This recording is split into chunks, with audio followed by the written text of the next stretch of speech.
YouTube has been a part of my life more than it hasn't been. My own channel makes up more than half my life.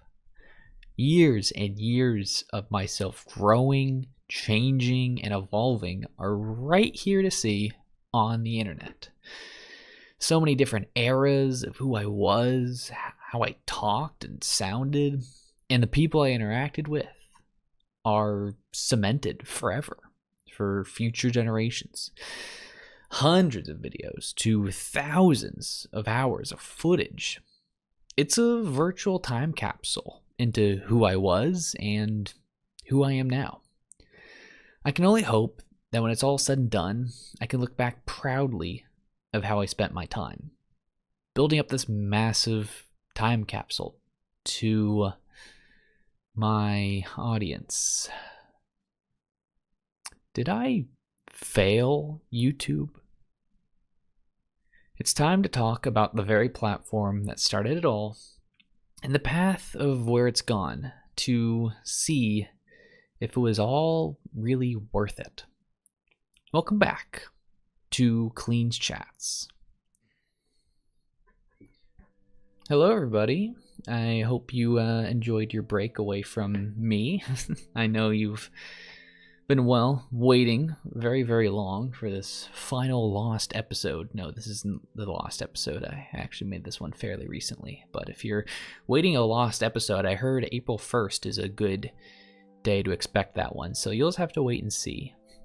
Anyways, thank you so much for the support on this, both this episode of Clean's Chats as well as the recent vlog that I made just to talk about where I've been, what's been going on with me, how things have been, evolving with me, and it's really surreal, right?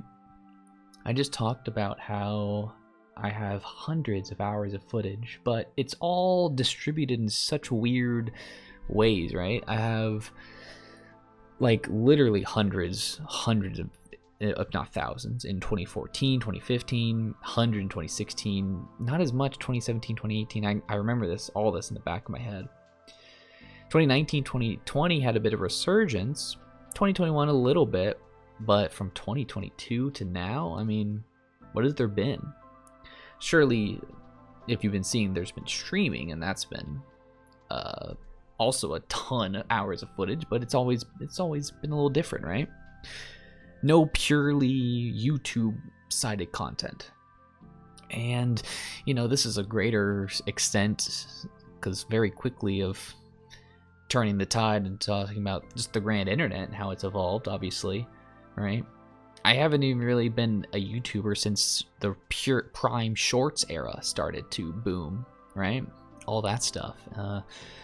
TikTok had an insane boom, right? I remember when TikTok came out, 2018, 2019, my freshman year of college, and everyone was clowning it, right? Because it was Musical.ly, it rebranded, it was this app. You're like, okay, this is a fail. This is gonna be Vine 2.0, and then it never became Vine 2.0. It actually bloomed, and that's always the crazy story, right? You're like, okay, new social media is out. What is it gonna hit or is it gonna miss? There's the Threads, right? The Instagram version of Twitter that was not very long. Be Real. Does anyone remember Be Real? It was I still have it, I think.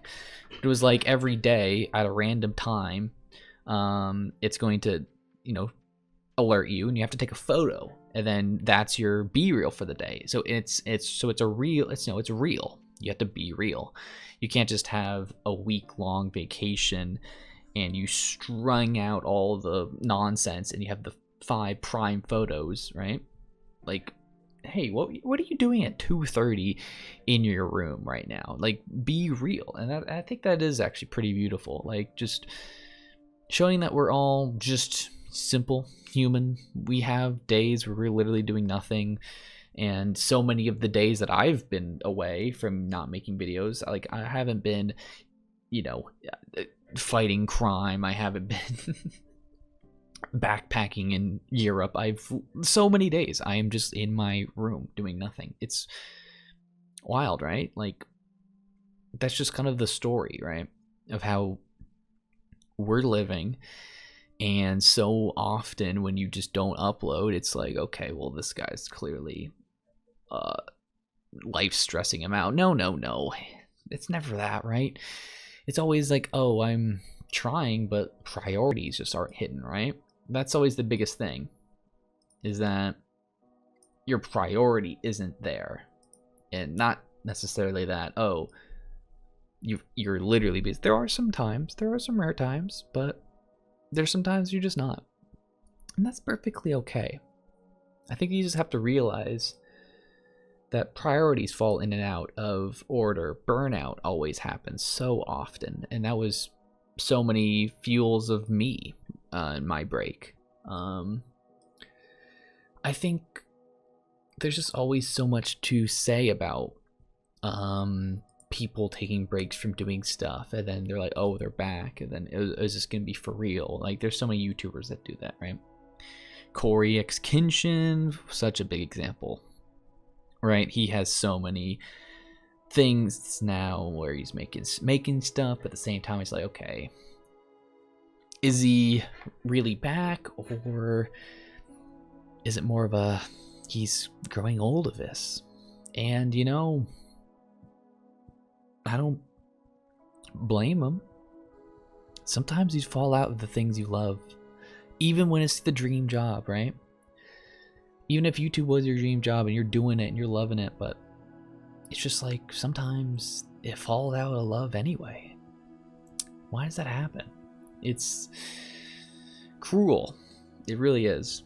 And not necessarily for me, burnout was the pure reason why things stacked up. I mean, I could talk a lot of reasons, right? Why I was gone for so long.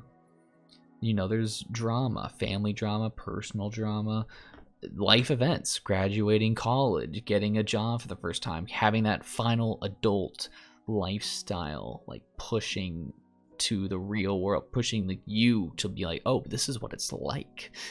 And then just reflecting on YouTube, if you actually like it, if I actually liked what I was doing, having a good time with it.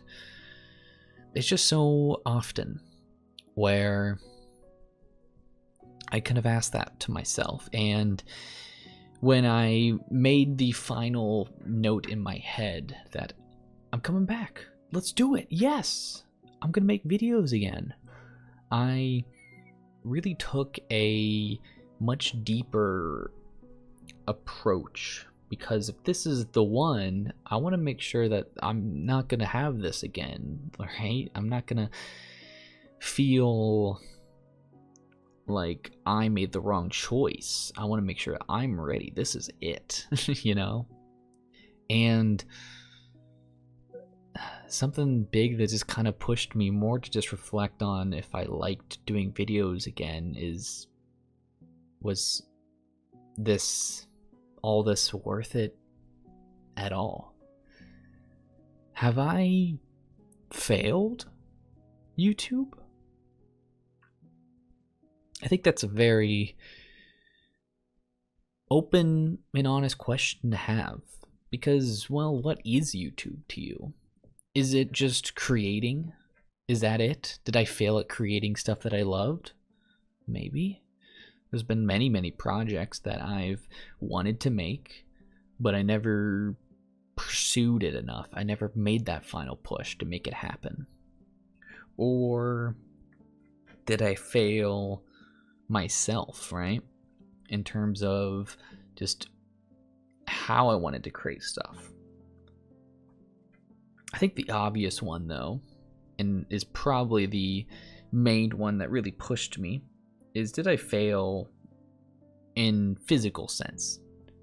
Did I fail in making an audience? Did I fail at this being like my second job, which could have turned into my main job? I could have been, you know, that next big up and coming gaming YouTuber who has millions of subs. I think that is the obvious one. When people start to think about if they failed YouTube, was this it? Was this my one shot and I blew it? I mean, I'm in my mid-20s now, guys. I don't know if I have another shot if I wanted to start all over fresh again to create videos, but I think a lot now that I'm wanting to become back and do this for myself. That really is who I have to do this for, because it's not like I'm having a big audience that is, well, hurting that I'm not uploading. I have a small park of people, and that is the brunt of it. I don't have 10,000 subscribers. I don't even have 1,000 subscribers. I don't even have 500 subscribers. And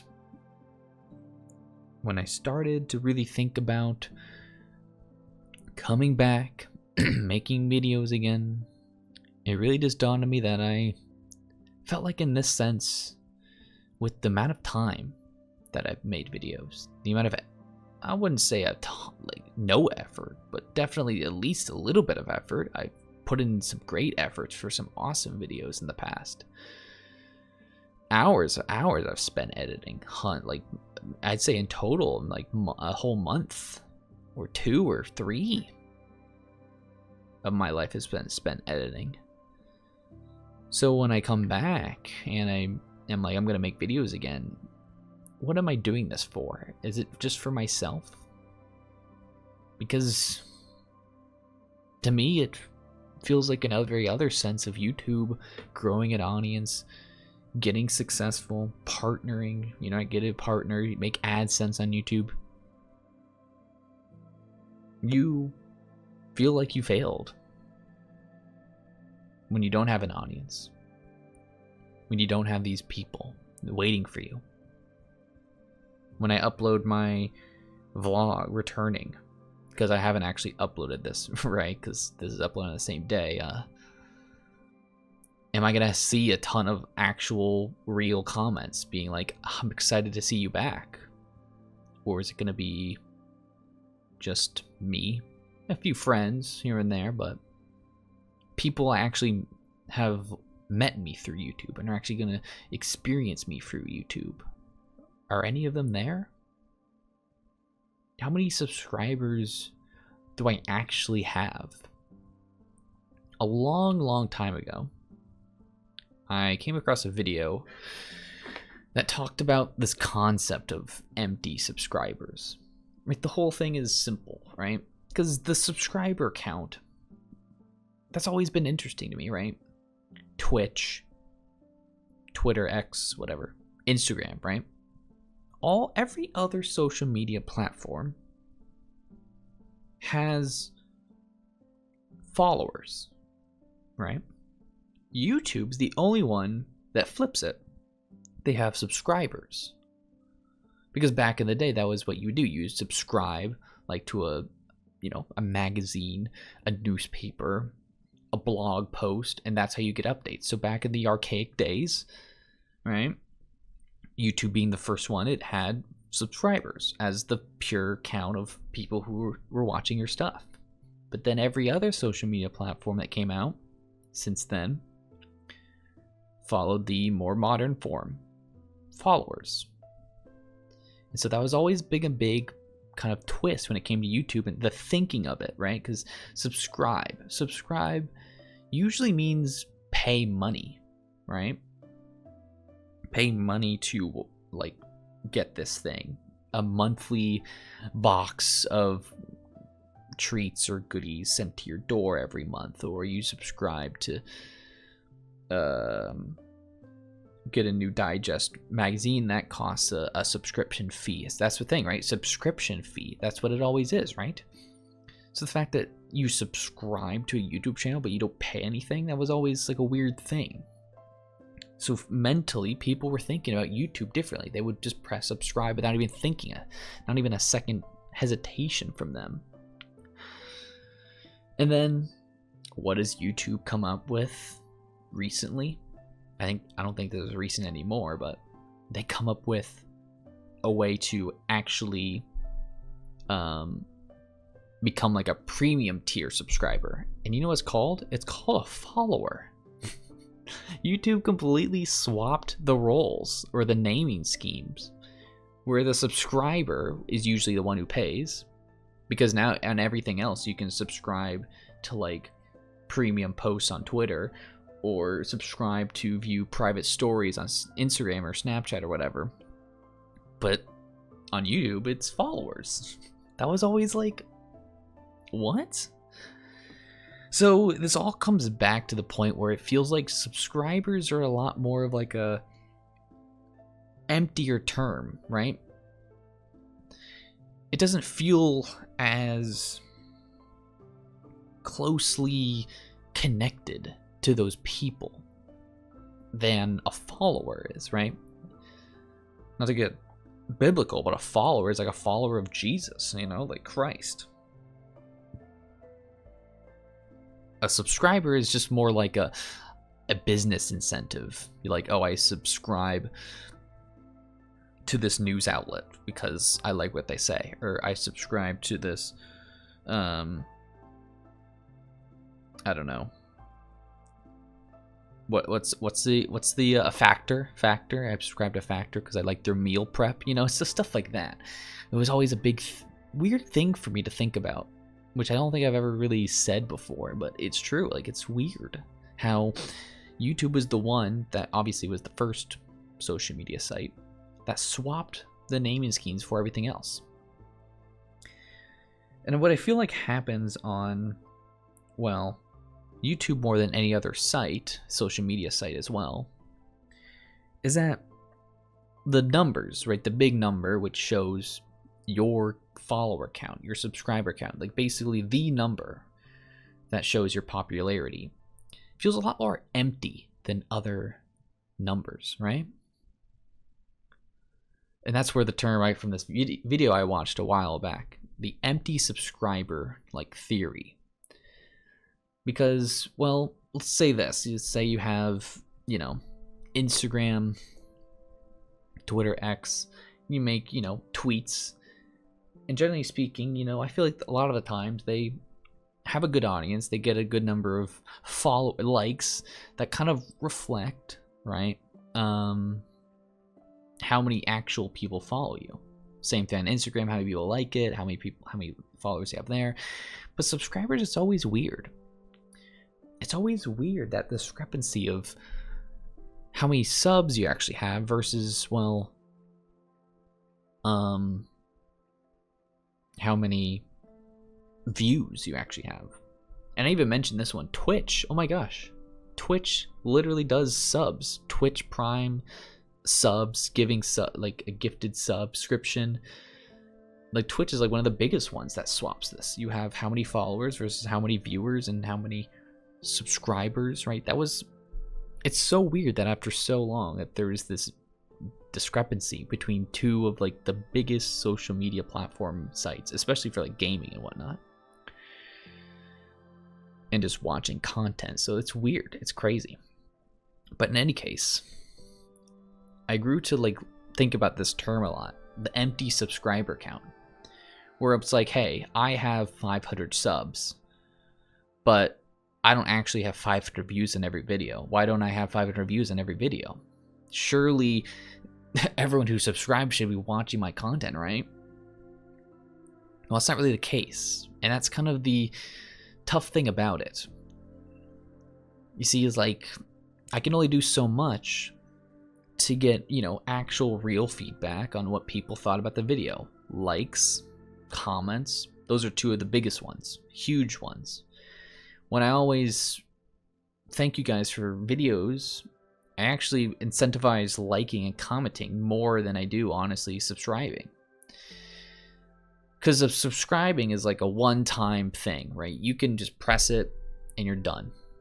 That was just you felt like you liked that video that one guy did 10 years ago. You pressed the subscribe button. You didn't think a second thought of it, and you moved on with your life. You know? You moved on with your merry day. And years go by, and I don't feel like that one person, you know, let's say they just never comment or do anything with the channel again. So it's like, what did I gain from that person subscribing to me? I didn't really gain much, did I? When you actually like the video, when you comment on the video, that feels like a more like dedicated action to being like, I am interested in the content on your channel, so much so that I'm going to comment about what I thought about the video. I'm going to give you a like to show that I enjoyed the content in the video and how it can get better. And that's huge for me. When it's more of just subscribing and being like, yeah, I liked it, maybe I'll watch this guy's content in a few months from now. It's kind of like, I wish I got more from you. And so many different channels have this, right? They experience this sort of up and down subscriber growth of emptiness. I'll say Dream's a good example. Dream was such a huge Minecraft channel back in peak COVID days. His empty subscriber count was literally like below zero. It was like negative because he would have like what, 20 million subs. His videos would get like 60 million views. That is, I feel like, what I aspire to have. Decent amount of subs, but crazy views because people are actually interacting with it more. People are liking it. People are commenting it because that is what shows me the engagement. Not just seeing a random button right below the channel, pressing it once, right? And then that's it. That's all they thought about it. They're like, oh yeah, I'll hit you with a sub. I'm like, okay, great. But I wish I had more. You know, I wish I got more from you, and I wish I could keep getting more from you, because that is where I truly feel like you're actually interacting with the channel. You're actually a part of the community, the audience that I'm growing, and not just being another number. Because I think that's truly what it is, right? When you just sub, you are just a part of that big number that people like to show off. You're like, oh yeah, this big YouTuber, he's got this many subs. But you're like, oh, how many comments did this guy get in this video? That's a lot of comments. This guy's got an audience, a pure dedicated audience. That is something like to really grab onto, to hold, and do anything you can to keep that around. Because that's where I feel like YouTube, you really feel like you're succeeding, you're shining, because you have that audience that is growing with you in every new video drops, that is engaging, leaving feedback. So I feel like for me, that is something I strive so hard. And when I come back to YouTube, I feel like I need to make it clear and known that obviously I don't have a large audience. I don't. In every sense of the word, of terms of becoming a big channel, having this be like a part-time job to make money, I failed. And it's okay to say that, right? But I think the one thing you have to make sure is that you don't fail yourself.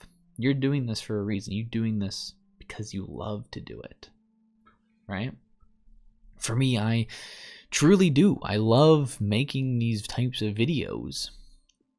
And I want to keep making these videos because I owe it to myself to create, to share, to evolve and continue to grow and be a part of that journey. So for me, it's always going to be about weighing the differences between, hey, I need to make a video just for the sake of it, just to get people to click, keep the retention going, you know, just make sure the audience is satisfied. On the opposite point, making a video where I truly feel like I'm making something that I love, making something that I enjoy doing.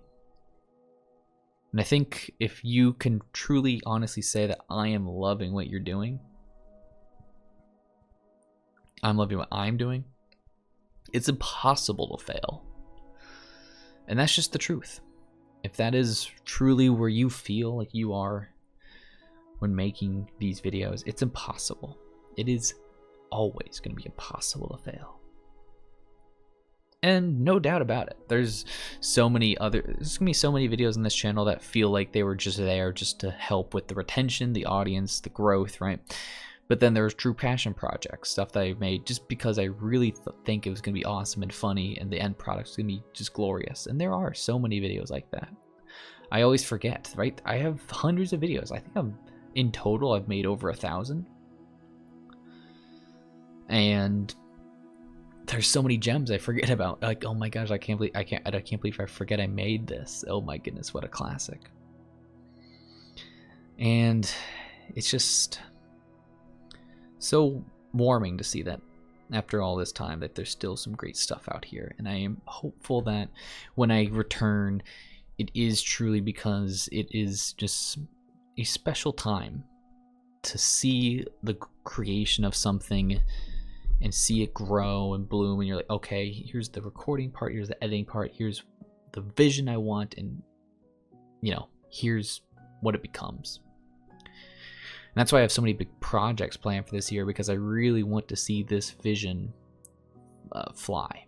And I'm hopeful. I'm very hopeful. The most hopeful for YouTube I've been in a long time. Honestly, maybe since like the Cleans 19 era days, where I made a video every day to end the decade, or other things that I did. Like, just, yeah, it feels very good.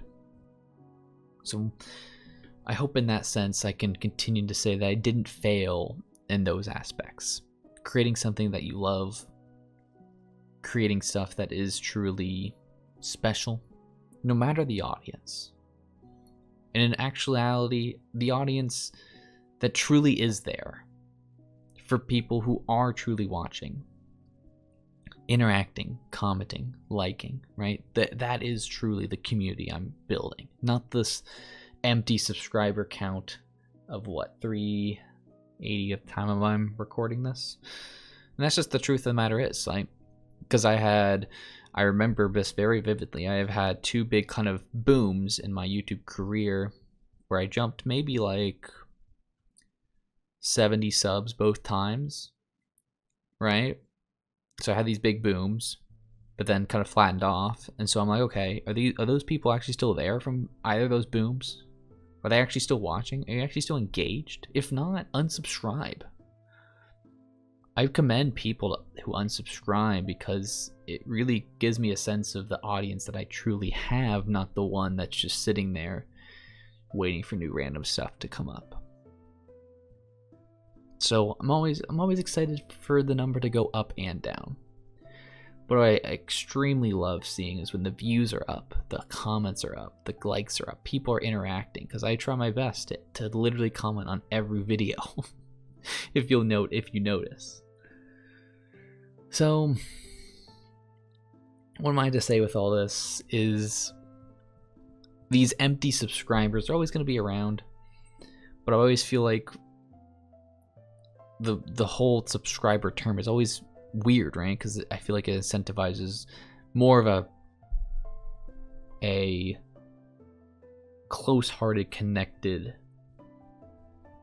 service than what it actually is, which is just a very simple button click. Whereas every other social media site has subscriber being that premium tier.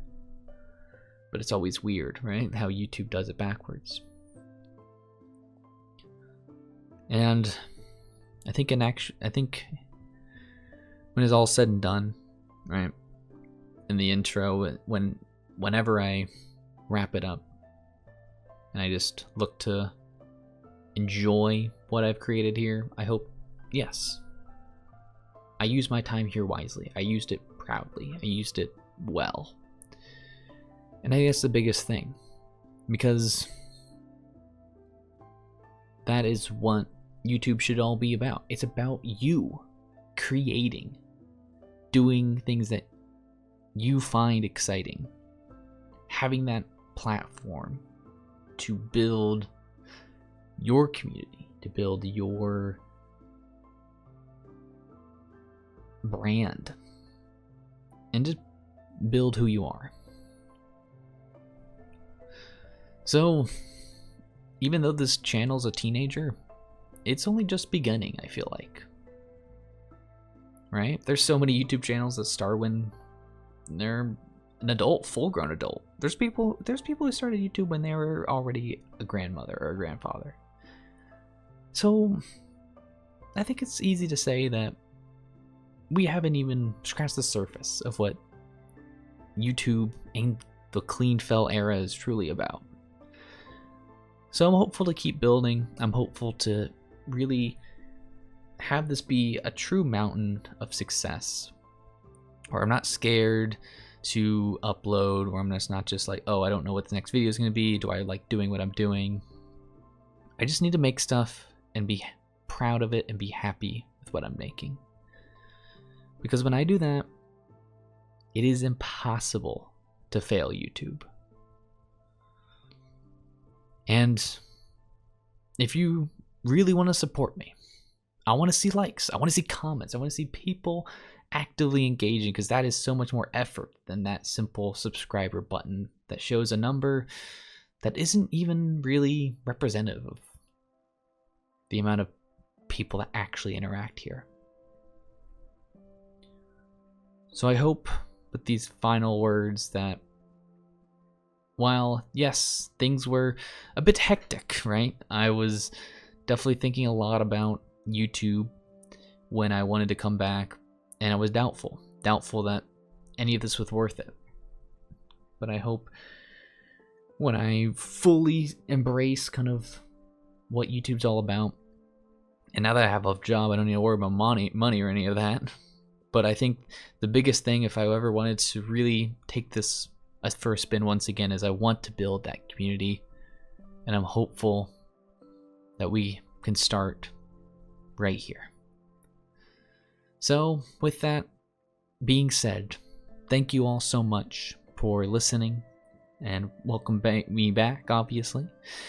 If you truly want to leave any likes, comments, just discussing, how things have been, and just this entire idea of empty subs and YouTube and the ways people look at it and view it as a platform to succeed or fail. I hope in any case you are never doing it.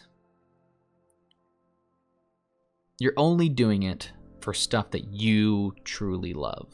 And I think that is the most important thing. So thank you, everybody.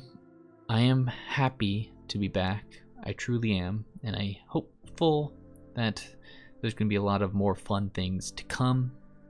Obviously, if you've seen the vlog, you will know what to expect. In any case, of course, I will be around. There are a few more episodes of CHATS to wrap up season 1, if you also didn't hear that announcement. So stay tuned for those. They will be coming out in the coming weeks to months. I don't know yet. Alright, everyone.